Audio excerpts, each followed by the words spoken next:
Personality ఎప్పుడు develop అవుతుంది అన్నారు. ఆ ఇంట్లో ఉన్న తల్లి, ఆ ఇంట్లో ఉన్న పిల్లలకి రామాయణ, భారత, భాగవత కథలు చెప్పాలి. సుమతీ శతకాలు చెప్పాలి. వేమన శతకాలు చెప్పాలి. కుమార శతకాలు చెప్పాలి. నరసింహ శతకాలు చెప్పాలి. దాశరథి శతకాలు చెప్పాలి. ఇంటికి పెద్దలు వస్తే ఎలా గౌరవం ఇవ్వాలి అనే ప్రాక్టికల్ నాలెడ్జ్ నేర్పించాలి. అప్పుడే ఆ ఇంట్లో ఒక వివేకానందుడు, ఒక రమణ మహర్షి, ఒక శంకర భగవత్పాదులు, ఒక భారతీ తీర్థ మహాస్వామి వంటి వారు పుడతారు. వాళ్ళందరూ ఆకాశం నుంచి వచ్చి మన ఇంట్లో ఉండరు. వాళ్ళు సొసైటీలో నుంచి వస్తారు. సొసైటీ బాగుండాలి అంటే ఇల్లు బాగుండాలి. ఇల్లు బాగుండాలి అంటే ఇంట్లో ఉన్న ఇల్లాలు బాగుండాలి. మగవాడు చెడిపోతే మగవాడినే తిడతారు.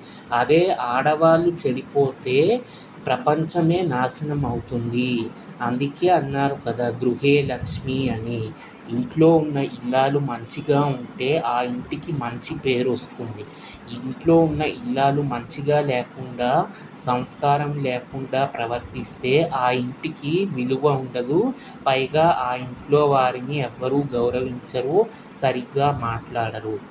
ఒక్క రూపాయి కూడా ఖర్చు లేకుండా సులువుగా పర్సనాలిటీని డెవలప్ చేయడానికి చాలా ఉపయోగపడతాయి రామాయణ, భారత, భాగవత కథలు.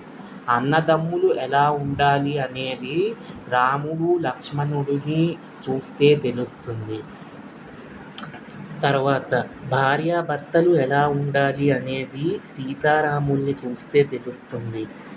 స్నేహితులు ఎలా ఉండాలి అనేది చూస్తే శ్రీకృష్ణుడు, కుచేలుడు, ఇది భాగవతంలో ఉంది. తర్వాత రాముడు, సుగ్రీవుడిని చూస్తే తెలుస్తుంది. తండ్రి కొడుకులు ఎలా ఉండాలి అనేది రాముడు, దశరథుడిని చూస్తే తెలుస్తుంది.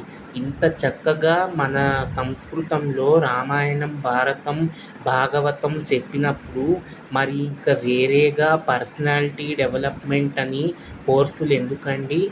ఇవాళ రేపు అందరికీ అదొక అలవాటు అయిపోయింది. ప్రతి చిన్న సమస్యకి పర్సనాలిటీ డెవలప్మెంట్ కోర్సుకి వెళ్ళిపోవాలి అని. గ్రౌండ్ లెవెల్ జీరో ఉంటే పర్సనాలిటీ ఎక్కడ డెవలప్ అవుతుంది? రోజు నిత్యం ఇంట్లో పెద్దవాళ్ళు దీపారాధన చేయడం, ఇంట్లో మగవాళ్ళు సంధ్యావందనం అవన్నీ చేస్తే పిల్లలు కూడా మంచిగా ఉంటారు. అవి అనుసరిస్తూ ఉంటారు. ఇంట్లోనే పొద్దున పూట దీపం వెలిగించకుండా పిల్లలు సంస్కారవంతులు అయిపోవాలి అంటే ఎక్కడి నుంచి అవుతారు? అవ్వరు కదా. అందుకే పర్సనాలిటీ డెవలప్మెంట్ అనే మాటే లేదసలు. పర్సనాలిటీ డెవలప్మెంట్ గుర్తుకు రావాలి అంటే ముందు మన ఇల్లు బాగుండాలి. ఇల్లు బాగుండాలి అంటే ఇంట్లో ఉన్న పెద్దవాళ్ళు బాగుండాలి. అప్పుడే పిల్లలు బాగుంటారు.